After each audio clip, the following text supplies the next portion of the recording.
Greetings from the Center of Contemporary Economics, part of the School of Economics at our university.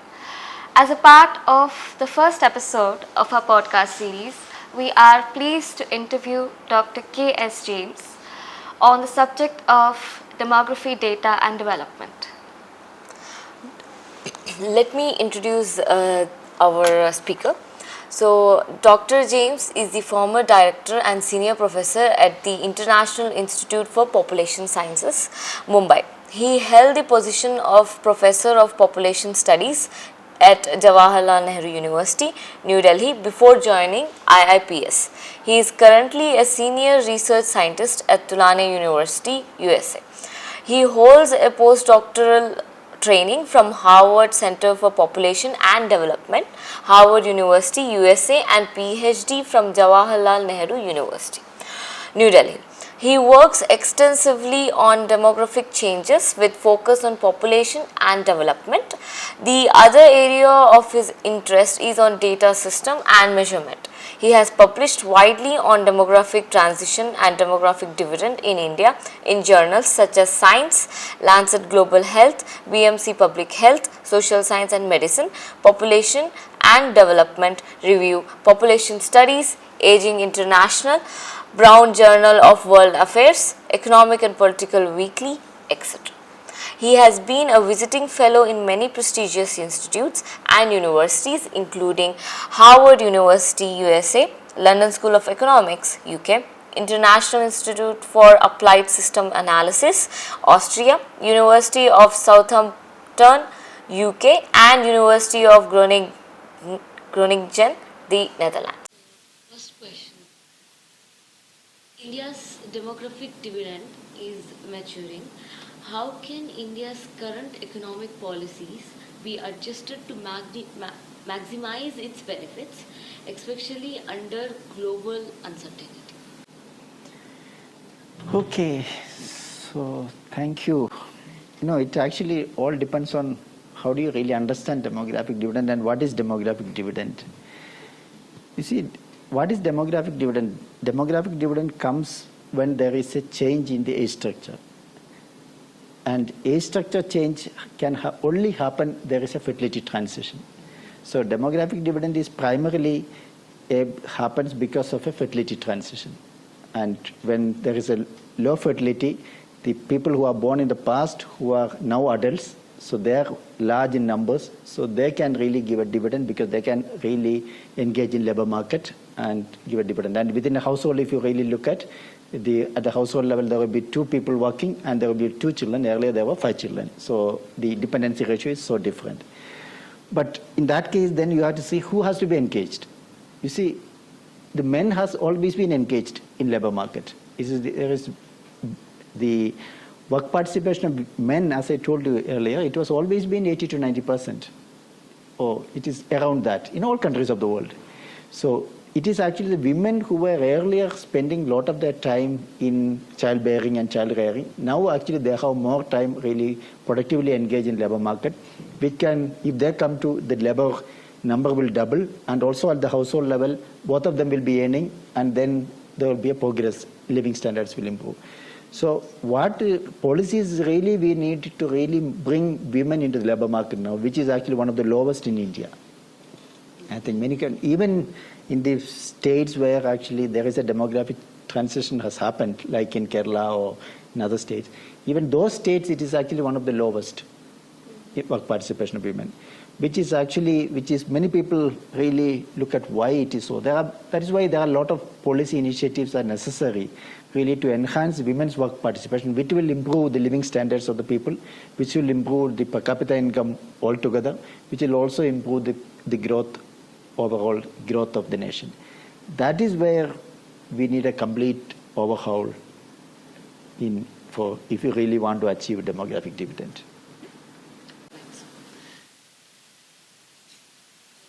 You were mentioning about aging population.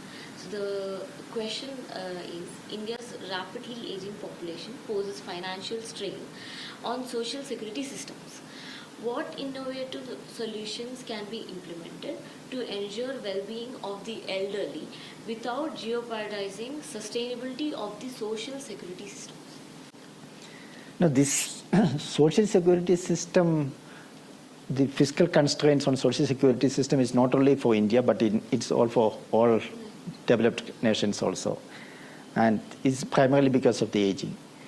And for India, it may not be that high now because, the proportion of social welfare measures for elderly is very minimal in India right now. So that way, it is not really giving so much of constraints on the the fiscal part of India's economic. But, this is going to be an important issue. How do you really address it? That is what it is. That few ways to address this. One is actually how do you define aging? There are now, alternative definitions are coming because, as your life expectancy goes up, you should not really define based on a cutoff age. Cutoff age means it is retrospective in nature because you are defining something based on how many years you lived rather than how many years you are going to live. Some people say actually what should be an aging, it should be the years you are going to survive rather than you have already survived. So how do you look at it? If you really look at it, if you define that, okay, I want to be at least 15 years enjoying my life in retirement. Okay, any people who are working, and then you have to see at what age you can survive for 15 years. If in India, if you can say at age 64, your life expectancy will be another 15 years. Mm-hmm. So then you have to really define. If it is for Netherlands, it is 72. If it is for Japan, it is become 76 or something. Even at the age of 76, they can really live. So you really need to redefine the aging population itself. Otherwise, your fiscal burden will increase. That is why, there is the age of retirement in many countries, Western countries, they are increasing, but there is a resistance because otherwise they would have got a very good social security measure, welfare measures, which is actually, it is postponed now. So there are also resistance for that, but in India is always, they wanted to increase the retirement age. But in India, there is another advantage because there are only 10% of the population, working population is in the formal sector. So your pension is given only to the 10% of the population. 90% of the workforce is not outside the formal sector. So I'm saying the fiscal constraint at this time is minimal in India. It is not a major thing. But if you really want to increase the social welfare measures and social security measures for the poor and etc., then it is good. Then we have to really think of all these alternative ways of looking at aging. How has the COVID-19 pandemic impacted India's demographic trends and economic development? What long-term policy adjustments are needed in response? The COVID-19 demographic trends is, initially people thought, it will have a serious impact on the fertility or the birth rate because, there is a problem at that time. The contraception was not available because, you cannot really go out. All those things has been really contemplated. But we found that its impact was minimal in the fertility aspects in India because nothing really much happened. Because the problem is that the nature of the contraceptive use in India is the permanent method, not actually the temporary method. So naturally, it had very little impact. So the second is what is its impact on migration, what is impact on mortality. So the mortality has been one is the most contested and debatable thing in India, which everyone thought that, we are severely underestimated the mortality effect of COVID-19 because compared to Western countries, we claim that our mortality has been much lower. But at the same time, some people say it is primarily because of the under-registration or the underreporting of the deaths. So there are indirect estimates, etc., which is based on some other sources, which they say it is something around 5 million, although the government is telling only some few lakhs of deaths. So that is there is a huge difference between these two. So we really don't know what is the mortality impact unless the sample registration system data for the 2021 also comes out and the civil registration system data is also come out. Both have not come out yet. So naturally we have not much information right now, but these are all whatever is available only from the indirect estimates. Migration has been, which is widely talked about, very huge impact on migration because of the people's movement up, which had a serious impact on the labor scarcity in some places, all those things, which really had initial impact on the economic growth, but I think we were able to overcome it. So if you really see overall, I think, we sort of stabilized after COVID-19 now. So the question is that if you, again, such a pandemic occurs in this world, what will happen? So these are perhaps a larger question, how do we need to be prepared for that kind of an emergency pandemic or even other kind of emergency. That is what one need to get prepared now, because this gives you some real empirical, you can say, examples on how to really deal with from different countries in different contexts. So that we can learn lessons and then proceed further. So COVID-19 is more of a temporary aberration. For the time being, yeah, you can say it's a temporary aberration. But you cannot avoid such kind of an eventuality in future. Not can be because of climate change, can be because of some other vulnerable accidents and all those things. So anything can really happen. Yeah. Coming to data and measurement, with advancements in AI and in big data collection methods, how can researchers like us leverage these technologies to gain deeper insights into population dynamics and to inform evidence-based policies? No, the big data is which is widely talked about now. Actually, whether big data can replace many of the survey data and all those things, that has been really widely discussed. Why you really need a survey? Can we not use the big data? Because the usual survey statistician doesn't accept big data, because they say because for any data to know the reliability, you need to have the sound estimates of the sampling errors, sound estimates of what is actually the possible errors, margin, etc., which is all not possible in a big data. But we also know that as the data becomes bigger and bigger, you really don't need a sampling error, because census doesn't have any sampling error, because it's a census, it's a complete count. So as the big data becomes so big and covering everyone, then you are avoiding the sampling errors and all those kinds of issues. Yeah. So the question now is that whether it is a big data is covering everyone, or if it is actually randomly covering everyone, although it is proportion underestimated is fine, but it is distributed randomly across different segments of the population.